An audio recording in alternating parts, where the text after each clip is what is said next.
Bonjour à toutes et à toutes les athlètes et bienvenue sur Nextphysique. Nextphysique, c'est l'émission, le podcast où on discute de sport de force, de santé, de bien-être. Et aujourd'hui, on est parti pour un nouvel épisode sur le jeûne intermittent. Donc on discute un petit peu de sujets autour de ces thématiques sur ce podcast. Si ça vous intéresse, vous retrouverez plein d'épisodes directement sur la chaîne. Sur cet épisode du jour, on va parler jeûne intermittent. Donc là, c'est le petit épisode information du mois. On fait un épisode comme ça tous les mois où je vais un petit peu plus en profondeur sur un sujet, un truc sur lequel vous vous questionnez. Je réponds directement à vos attentes que vous me posez en commentaire sous les épisodes pour ceux qui sont sur YouTube ou parfois aux questions qui reviennent souvent sur Instagram. Je fais une boîte à questions quasiment tous les 10 jours où je vous demande si vous avez des questions rapides pour Insta, bien sûr, pour les petites stories, ou tout simplement si vous avez des questions pour le podcast. Et il y a certains sujets qui sont trop longs pour être traités sur des stories de 15 secondes et qui demandent un podcast. Et le sujet du jour, le jeûne intermittent, c'est un gros sujet. Et voilà, il y a eu pas mal de questions depuis quelques mois, je crois que j'ai noté ce sujet il y a alors 6 ou 7 mois. Je m'y suis pas encore attelé parce qu'il y avait beaucoup de travail de recherche, il fallait que je récolte pas mal d'études, donc du coup, ça m'a pris un petit peu de temps. Donc celui-ci, il a été un peu repoussé, mais c'est pour la qualité, vous vous en doutez bien.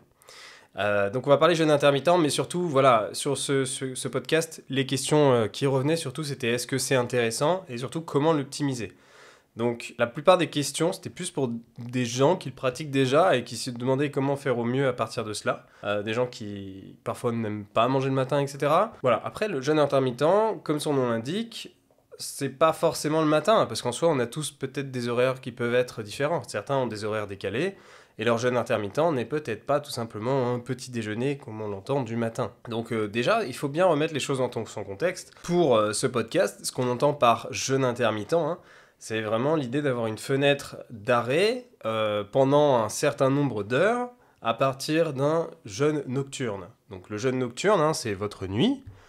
Et ensuite, vous avez potentiellement un certain nombre d'heures où vous ne mangez pas et vous allez commencer à manger un petit peu plus tard. Donc chacun a son rythme, chacun a ses horaires. Il y a des gens qui travaillent de nuit, voilà. Chacun a sa façon de procéder. Mais est-ce que c'est intéressant déjà de faire cela ? Est-ce que c'est pas plus intéressant de manger dès le petit-déj ? Est-ce qu'on a vraiment des différences ? Et il y a beaucoup de gens qui pratiquent le jeûne intermittent dans l'unique idée de directement perdre du gras ou du poids. Et parfois de manière irrégulière. Sur le sujet du jour, on va se concentrer sur le régulier, c'est-à-dire les gens qui le pratiquent, ou si vous souhaitez le pratiquer, au quotidien, régulièrement. Pas juste un jour je jeûne pour histoire de dire que la veille j'ai mangé trop. Ça c'est vraiment un autre sujet, je suis pas très fan d'ailleurs de ça. Mais pour aller bref sur cette petite partie-là, en gros, ce que je reproche surtout à ce genre d'idée de régulation, c'est que c'est cool, il y a une régulation, c'est vrai, il y a moins de consommation calorique, potentiellement, mais surtout, il y a un manque de protéines. Ça, c'est le gros problème. Maintenant, pour les gens qui font ça régulièrement, est-ce que c'est le même problème ? Est-ce qu'eux aussi, ils ont un problème de protéines, du coup ? Comment ça se passe ? Et est-ce que, du coup, il y a vraiment une différence particulière pour les gens qui effectuent ce jeûne ?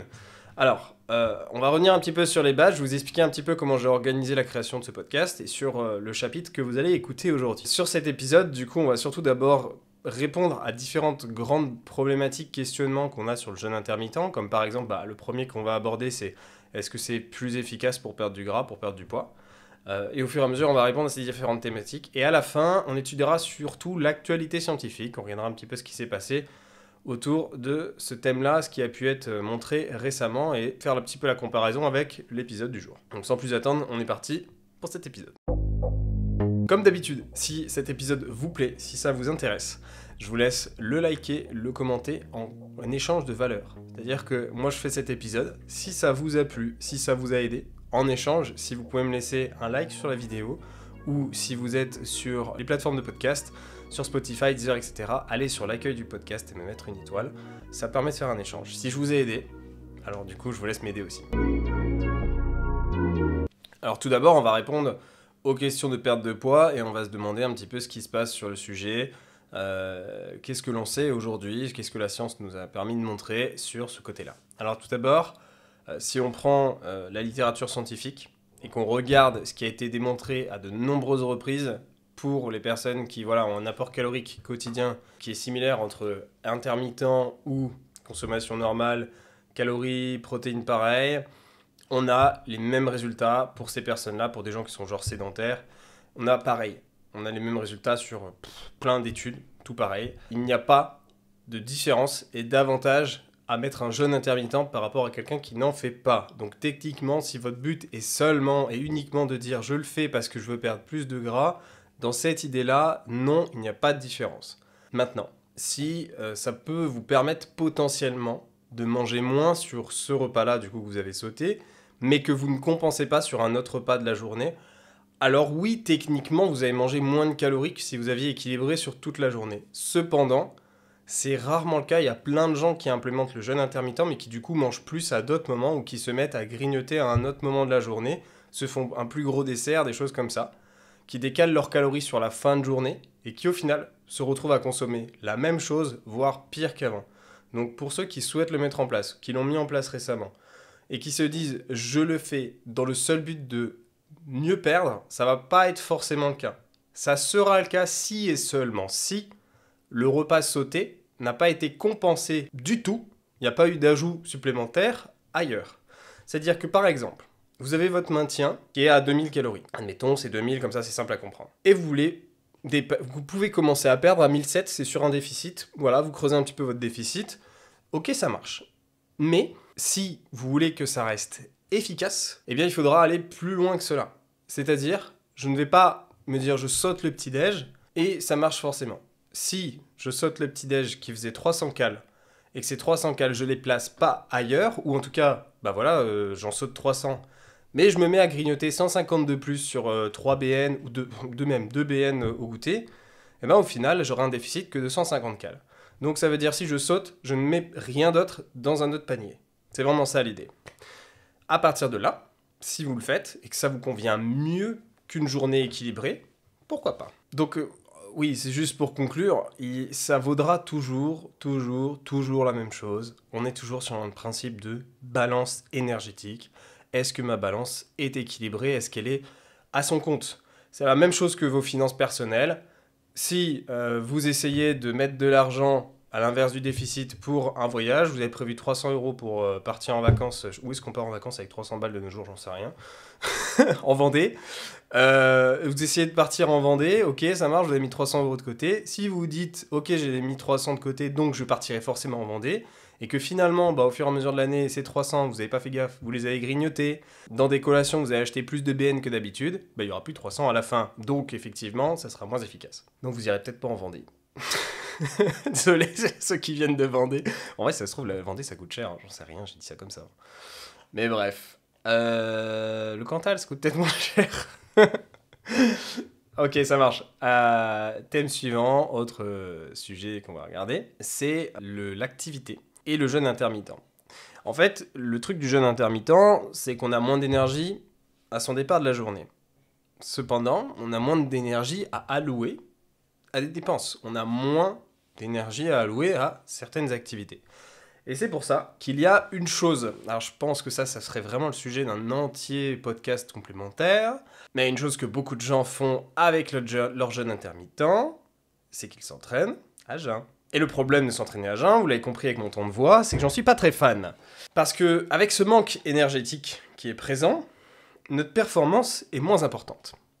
Potentiellement moins importante. Et cela va aussi différer selon les activités en place. Il y a des activités qui vont être beaucoup plus dépensières et qui vont vous demander beaucoup plus d'énergie. Essayez d'aller faire le marathon de Paris sans énergie dans le sang. Ça va être compliqué, les gars. Essayez de faire une séance constructive en vous disant je vais utiliser l'ensemble de mes groupes musculaires ou je vais bien défoncer un ou deux groupes musculaires et j'espère avoir assez de protéines dans le sang depuis la veille, depuis un certain nombre d'heures, pour alimenter cet effort. Ça va pas être le cas, parce que les protéines dans le sang, il n'y en aura plus des masses. Et ça, en fait, ça va dépendre aussi de la longueur de votre jeûne. Donc ça aussi, c'est un truc qui est très important pour ce sujet du jour, c'est quelle taille fait, quel nombre d'heures vous avez sur votre jeûne. Et donc effectivement, pour quelqu'un qui a un jeûne qui est là depuis un certain temps, qui se dit, voilà, je vais faire mon entraînement avant midi, je le fais à 11h, mais la dernière fois que j'ai mangé, c'était hier à 19h, ça commence à faire un sacré bail qu'il n'y a plus de protéines en circulation dans le sang et qui sont disponibles pour être allouées pendant votre séance. Et ça, c'est un gros problème. C'est que du coup, à la fois, vous allez être moins performant sur votre effort, donc potentiellement, vous aurez beaucoup moins de force à allouer sur l'exercice, et donc du coup, vous allez aller moins loin dans les fibres détruites sur l'entraînement, et donc du coup, vous impliquerez moins de tension mécanique, il y aura moins d'effectivité sur l'entraînement en question, et donc derrière, il y aura moins de résultats, voire ce sera pire. Ça, c'est un des problèmes, effectivement. Donc, l'activité va bouger sur l'effort en question, mais on a aussi constaté que les gens avaient tendance à moins bouger lorsqu'ils étaient en jeûne intermittent que s'ils ne l'étaient pas. C'est-à-dire que même si le petit-déj avait été de juste un apport en protéines, par exemple, ils avaient juste mangé un petit peu ce matin, peut-être 200 calories de protéines, tu vois, tout court, rien d'autre, eh bien ces personnes-là auraient plus bougé que les personnes qui ont sauté le repas. Parce que du coup, avec ce manque d'énergie qui était en circulation dans le sang, elles sont pas allées marcher de leur plein gré. Peut-être que ces personnes, elles avaient prévu une petite marche, peut-être qu'il va pleuvoir, donc je bouge pas. Et du coup, la personne autre, par contre, elle s'est dit, vas-y, moi je vais faire ma marche, j'ai prévu d'aller marcher. Et donc ça va se jouer sur des petites choses comme ça, mais en fait, toutes ces petites choses comme ça, c'est ce qu'on appelle le NEAT, c'est l'activité qui est non volontaire, c'est-à-dire, je vais marcher par exemple pour aller faire des courses ou aller au coiffeur, puis au final, du coup, la flemme, je prends la voiture parce que peut-être il va pleuvoir. Et bien du coup, tout ça, ça va changer énormément la dépense qui a été mise en place, et donc forcément, les résultats. Et donc, du coup, c'est vrai que même si vous mangez, admettons, ces fameux 300 calories de moins, et que effectivement vous les avez pas compensés sur un autre repas, mais que par rapport à avant, vous marchez pas du tout, ou 2 fois moins, eh bien c'est bien beau d'avoir réduit de 300 calories, mais vous avez aussi réduit énormément votre dépense calorique à côté, et donc effectivement votre déficit calorique ne sera pas aussi efficace, voire plus efficace au bout de très peu de temps. Donc, le jeûne intermittent sera intéressant, deuxième condition, si et seulement si les calories ne sont pas compensées sur un autre repas, et si et seulement si l'activité est la même. Parce que si vous bougez moins, forcément vous dépensez moins. Il y a un exemple très simple, et qui est d'actualité pour certaines personnes qui écoutent ce podcast, je pense bien, c'est le ramadan. Et le ramadan, effectivement, vous êtes sur un jeûne, et effectivement, pendant le ramadan, je pense que c'est un peu logique, tout le monde s'en doute, mais il a été montré que ça diminuait les taux d'activité. Les niveaux d'activité étaient beaucoup plus faibles pour ces personnes, dans la plupart des cas, parce que du coup, ils sont rentrés sur cette phase de jeûne qui dure quand même un certain temps, qui est parfois sur une fenêtre un peu plus longue. Donc ça prend sa durée, quoi. Donc effectivement, c'est pas parce qu'on est et je pense que là, il y a plein de gens, du coup, qui font le ramadan, qui vont le dire, c'est pas parce qu'on est en plein jeûne du ramadan qu'on perd forcément du gras. Donc pour revenir sur un sujet précédent, on a parlé de training du coup sur une partie de la journée où vous êtes potentiellement dans votre jeûne. Maintenant il y a une autre partie à regarder, c'est niveau croissance musculaire. Est-ce que du coup ça peut quand même être intéressant ou pas? Alors ça peut sans doute être intéressant, mais ça restera moins intéressant que pour quelqu'un qui a eu des protéines dans le sang. Ça c'est indéniable. Et même tout simplement sur la performance à l'effort, pendant le ramadan, on le voit, il y a même des entraîneurs, ils écartent leurs joueurs de l'équipe. Alors, ça c'est vraiment un sujet à multiples facettes, il y a de quoi discuter. Mais par exemple, Antoine Camboiré qui a retiré à Nantes son joueur pour le fait qu'il ne rompt pas son jeûne sur cette période-là. Mais de manière générale, sur les études scientifiques, même si ce n'est pas les meilleures études scientifiques du monde, on a montré que les performances athlétiques pendant le jeûne du ramadan, par exemple, étaient moins importantes et il y avait plus d'effets négatifs que pour les autres personnes. Maintenant, il y a un truc qui change la donne, c'est que pendant le jeûne intermittent, vous pouvez boire. Et ça aussi, ça fait une différence quand même, c'est que effectivement, il y a eu de l'eau en circulation. Mais globalement, ça dépend aussi de la taille du jeûne. Plus le jeûne est important, et par exemple, plus on se rapproche des 20 heures, plus la dépense énergétique journalière, elle est réduite. Donc il y a moins d'efficacité à la dépense journalière. Et le signalement de la protéine mTOR, qui est très importante en gros pour l'efficacité de votre croissance musculaire, était moins important. Donc en fait, ça suggère que plus vous vous rapprochez par exemple de 20 heures de jeûne, plus vous êtes dans le risque de perdre de la croissance musculaire, de perdre de la masse musculaire. Parce qu'une perte de croissance, c'est une récession. Mais non, là ici, c'est ça le problème. C'est surtout la potentielle perte de gain musculaire. Donc là, on est déjà dans de la perte. Donc déjà, on peut se dire que pour tout simplement progresser, on sait que ça sera moins efficace. Donc là-dessus, je trouve qu'on n'a pas assez de retours super efficaces pour dire le jeûne intermittent ne vous permet pas de progresser ou ne vous permet pas de suffisamment progresser par rapport à quelqu'un qui n'en fait pas. Cependant, ça reste assez intuitif de dire celui qui fait du jeûne intermittent ne progressera pas autant que celui qui ne l'a pas fait. Je vous donne un exemple.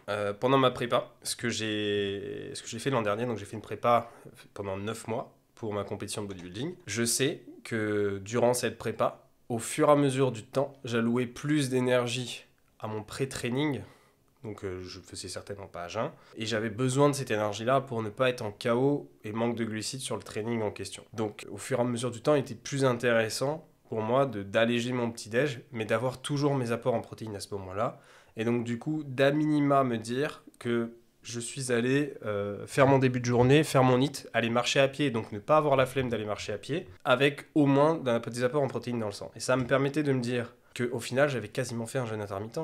C'était pas un jeûne intermittent, mais j'avais mes protes. C'est-à-dire que j'ai au moins assuré mes protéines sur le début de journée. Voilà, moi j'avais choisi quelque chose de plus volumineux pour ce repas-là, mais pour quelqu'un qui, admettons, se dit j'ai pas faim le matin, j'ai pas envie de manger, bah il y a la possibilité de prendre un shaker ou autre chose comme un yaourt facile à avaler ou voilà quelque chose qui vous convienne pour que vous puissiez au moins atteindre vos protéines. Et après, du coup, ça vous libère des calories pour le reste de la journée. Donc ça, c'est plus envisageable. Ça évite justement ces problèmes de dépenses caloriques. Ça vous permet d'avoir des protéines dans le sang et de vous dire, je peux les allouer à mon effort en question. Maintenant, il y a aussi un dernier sujet sur lequel j'aimerais qu'on aborde les effets potentiels négatifs. Encore une fois, je dis potentiel parce que comme je vous l'ai dit, ça dépend effectivement de si vous respectez des conditions. C'est pour ça que je vous ai dit les seulement si, etc. Je vous ai fait un petit cours d'Excel. Pour ceux qui font de la compta ou quoi, je vous ai fait une petite formule. Mais du coup, effectivement, il y a cette idée-là aussi de la taille du jeûne et de la sensibilité à l'insuline. Sujet numéro 3. Ce qui a été montré, c'est qu'un jeûne prolongé a tendance à réduire la sensibilité à l'insuline. Ce qui arrive et apporte surtout des effets négatifs lorsqu'on est sur une tranche de plus de 14 heures. Donc tant que vous n'êtes pas sur plus de 14 heures, vous n'avez potentiellement pas d'effet négatif sur votre sensibilité à l'insuline. Maintenant, c'est quand même mieux de dire que j'ai une amélioration de ma sensibilité à l'insuline, parce que techniquement, en perte de graisse, vous devriez pouvoir obtenir une sensibilité à l'insuline qui est meilleure. Donc, effectivement, c'est quand même, c'est quand même mieux, plutôt que l'inverse, parce que c'est un effet indirect de la perte de graisse. Et donc du coup, en fait, qu'est-ce que ça représente? Une réduction de la sensibilité à l'insuline, ça va diminuer effectivement vos résultats sur la croissance musculaire et votre perte de graisse. Faut pas croire, mais l'insuline, c'est pas un ennemi, c'est pas le truc à éviter à tout prix. L'insuline, vous en avez besoin pour votre croissance musculaire. Si vous n'en avez pas, et que vous n'aviez pas à ce moment-là parfois des pics d'anabolisme, ça serait difficile d'être plus musclé. Et autre problème, effectivement, c'est que vous allez avoir un TEF qui va réduire si vous êtes moins sensible à l'insuline. Votre sensibilité à l'insuline diminue, vous allez avoir moins de TEF, donc moins de calories brûlées à la digestion. Donc ça, c'est le TEF, c'est votre thermogenèse. Donc effectivement, du coup, lorsque vous mangez, vous brûlez des calories. Ça représente quand même un total cumulé sur la journée. D'où le fait que je répète souvent de manger brut dans des périodes comme ça. Si vous cherchez à perdre du poids, perdre du gras, évitez de manger transformé, déjà pour avoir plus de TEF, mais vous allez quand même le voir se réduire dans cette situation-là. Et effectivement, vous allez avoir des inflammations chroniques plus régulières. Donc c'est des inflammations que vous allez traîner sur l'ensemble de la journée. Je pense par exemple à des gens qui peut-être ont des pathologies articulaires ou osseuses et qui du coup vont se retrouver avec une inflammation qui est plus alimentée de ce fait. Maintenant, côté santé, est-ce que le jeûne a des avantages particuliers? Est-ce que c'est dangereux? Ni l'un ni l'autre, il n'y a pas vraiment de distinction particulière, mais il est possible qu'il y ait quand même quelques bienfaits, notamment via la production de cétones. Alors ça, c'est quelque chose que vous allez voir, surtout avec la diète cétogène, mais voilà, vous allez quand même le retrouver avec le jeûne.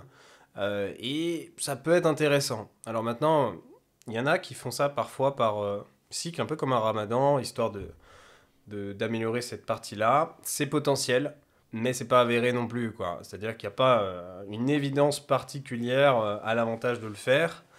Donc honnêtement, je vous dirais pas de le faire, mais et je le ferai pas non plus. Mais ça pourrait être intéressant. C'est quelque chose qui peut être sympa d'étudier dans le futur. Personnellement, j'ai pas envie d'être un cobaye. Donc, je vous le dirai pas. Mais non, il n'y a pas de distinction particulière. On n'a pas retrouvé une différence folle. Du moment, en fait, c'est vraiment ça, ce que je veux que vous reteniez de cet épisode, qu'il y a des conditions à respecter pour faire un bon jeûne intermittent. Donc, on a vu des conditions comme la durée. Simplement, ne pas abuser sur la durée. Au-delà de 14 heures, ça commence à être un peu beaucoup. Être sûr d'équilibrer ses apports. C'est-à-dire d'avoir un apport qui est toujours le même et de bouger toujours autant. Donc voilà, comme ça, vous savez un petit peu les choses les plus importantes à mettre en place dans cette situation. Et j'ai un peu beaucoup souligné aujourd'hui, mais j'aimerais revenir sur le fait que il faut quand même un apport en protéines conséquent concernant le moment où vous allez casser le jeûne. Ça, c'est le plus important. C'est effectivement, du coup, de rompre à la fois votre jeûne nocturne et, du coup, cette partie où vous avez été debout et vous n'avez pas consommé de protéines. Et à ce moment-là, du coup, il faudra en consommer un certain montant. C'est la même chose pour tout le monde. Quelqu'un qui fait pas de jeûne intermittent, qui casse son jeûne nocturne, le petit-déj ne doit surtout pas être un repas faible en protéines. Et pour une personne en jeûne intermittent, c'est encore pire, il en faut encore plus, enfin c'est encore pire. Là, il en faut encore un certain montant, donc à ce moment-là, votre premier repas de la journée doit être conséquent en apport en protéines. Ça vous permettra à la fois aussi de monter votre TEF et aussi du coup d'augmenter vos résultats sur vos trainings et sur votre croissance musculaire. Tout du moins pour l'entretenir. Ça c'est le plus important parce qu'il ne faudrait pas non plus en perdre. Et ça du coup c'est vrai que c'est quelque chose sur lequel il y a beaucoup de gens qui font l'erreur, c'est de se dire voilà j'ai perdu du poids donc tout va bien. Il ne faut pas oublier que la perte de poids c'est cool mais perdre du gras c'est quand même mieux. Perdre de l'organique, perdre du muscle, c'est pas non plus ce qu'il y a de recherché pour la plupart des gens. Et donc effectivement, ça peut vous amener à des résultats très déplaisants, voire à des problèmes personnels. Maintenant, du coup, au niveau actualité, qu'est-ce qu'on en sait ? Je pense que l'actualité va bouger sur les prochains mois. Enfin, va bouger, on va en savoir un petit peu plus sur certaines parties. Va pas forcément bouger, mais en tout cas, il n'y a pas eu de choses qui ont changé la donne. Tout ce qu'on sait, effectivement, c'est ça, c'est tout ce que je vous ai dit aujourd'hui. On avait une étude sur un fasting d'à peu près une intervalle de 16 heures de jeûne intermittent. Et ce qui a été montré, c'est qu'on n'avait pas de réduction de la synthèse des protéines pour les personnes qui font ça. Donc on n'a pas non plus des résultats qui sont pires lorsque des personnes vont appliquer ce type de jeûne qui peut être plus long. Néanmoins, est-ce que ces personnes ont des résultats qui sont équivalents en termes de croissance ? C'est bien de ne pas perdre, mais pour certains, on cherche à prendre. Donc il y a aussi cette considération-là. De manière générale, vous n'allez pas vous retrouver non plus avec des pertes de masse musculaire du moment que vous faites bien les choses, que vous faites attention à votre équilibre des repas sur la journée, que vous apportez les protéines avant de vous coucher ou avant de démarrer votre jeûne et au moment où vous le rompez, en fait, tout simplement. Donc 2 moments cruciaux en apport en protéines à bien respecter. Dans l'idéal, s'entraîner au moment où vous avez déjà des protéines dans le sang et où vous pouvez rapporter un autre repas derrière. C'est le best, c'est souvent ce que je dis, mais pas souvent ce que les gens peuvent faire. Je pense par exemple aux gens qui sont en ramadan, c'est encore un autre jeûne, mais voilà, l'idéal, c'est clairement d'avoir eu la possibilité de prendre un premier apport en protéines, de s'entraîner, et après d'avoir encore un autre. Alors là, c'est le must, parce que du coup, on se retrouve avec l'entraînement entre 2 repas, et donc des protéines dans le sang, et ensuite de quoi reconstruire du muscle. Donc là, c'est le top du top si vous pouvez le faire. Mais clairement, voilà, c'est pas forcément le cas de tout le monde. Maintenant, pour quelqu'un dans jeûne intermittent, de manière générale, c'est possible de le faire, ça. En tout cas, ça va dépendre des horaires de boulot aussi, évidemment. Du coup, la question, c'est surtout de savoir, pour prendre du muscle ou pour une prise de masse, est-ce que c'est possible d'avoir des résultats positifs ? Et du coup, on a la chance que Menno Henselmans, donc Menno qui est un chercheur formateur en sciences de la nutrition et du sport, assez connu, pour pas dire un des plus connus, qui est co-auteur sur une étude actuellement, donc on l'attend depuis, il avait annoncé ça en fin d'année, début d'année 2023, et normalement, on devrait avoir une petite actualité là-dessus, et savoir un petit peu ce que ça donne pour les gens qui sont en recherche de gains pendant un jeûne intermittent. Donc on verra ce que ça donne, assez intéressé. Je sais plus avec qui le co-auteur, mais en tout cas, on verra ça sur son réseau, si jamais vous le cherchez, donc... Si vous tapez Menno, vous allez tomber tout de suite dessus, il n'y en a pas beaucoup des Menno. Sur ce, j'espère que ce sujet aura pu répondre à vos différents questionnements principaux que vous aviez autour du jeûne intermittent, si oui ou non, c'est efficace et ça peut vous correspondre. Et surtout, comment bien le faire sur les grands principes. On se retrouve pour un prochain épisode avec Maxime pour le Talk des coachs. J'espère que cet épisode vous aura plu.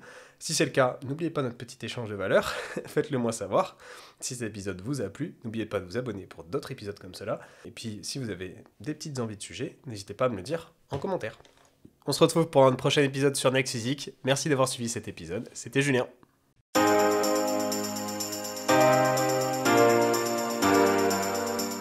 Salut à tous et à toutes et bienvenue sur Next Physique. Je suis Julien, le créateur de ce podcast Next Physique, mais aussi de Plaisir et Diète et coach du coup dans cette team. La team qu'on a aujourd'hui en coaching de Plaisir et Diète, c'est bien développé. À la base, c'était MFT et ça existe depuis plus de 3-4 ans, maintenant 4 ans. Et on a aidé des centaines de personnes à se transformer physiquement. mentalement, mais aussi juste devenir la meilleure version d'eux-mêmes. À l'origine, MFT, Plaisir et Diète, ont souhaité unir les meilleurs conseils et spécialistes pour obtenir un quotidien optimisé et devenir un vrai athlète à sa façon. Et c'est pour ça qu'on nous appelle les athlètes en fait. Chez Plaisir et Diète, dans notre façon de voir les choses, on a toujours voulu le maximum de l'optimisation, le meilleur de la personnalisation avec un maximum de disponibilité. Et tout ça sans pour autant que les personnes avec lesquelles on travaille soient frustrées dans leur sport, dans leur diète ou au quotidien. Et désormais, on sait qu'on est plutôt des experts en la matière. Easy peasy. On a agrandi nos capacités d'accueil en coaching, on a créé une vraie équipe soudée parmi les coachés et à l'intérieur de l'équipe de Plaisir et Diète, c'est-à-dire nous-mêmes. À la base, on était juste 2 et maintenant on est plus de 5. On se rencontre régulièrement et l'ambiance de chat est toujours présente. On a un chat privé avec l'équipe, c'est toujours une vraie ambiance, une famille en fait. Même le côté entraide est ultra développé et parfois on s'absente une demi-journée et tout le monde a déjà répondu aux questions des autres. On n'a même pas eu la possibilité de les aider. C'est ça la team Plaisir et Diète, c'est ça la team PR.